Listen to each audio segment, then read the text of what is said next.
Hi friends, అందరికీ శ్రీరామనవమి శుభాకాంక్షలు.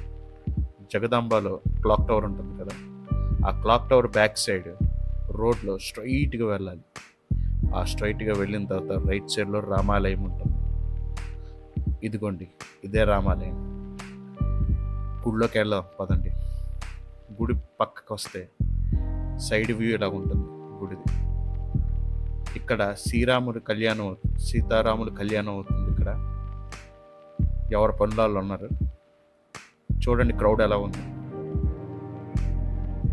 నేను నుంచి అలాగా చూస్తున్నాను రాముడి కళ్యాణం.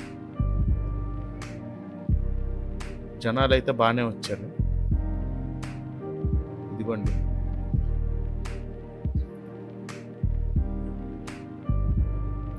ఇప్పుడు ఆరతిస్తున్నారు స్వామివారికి.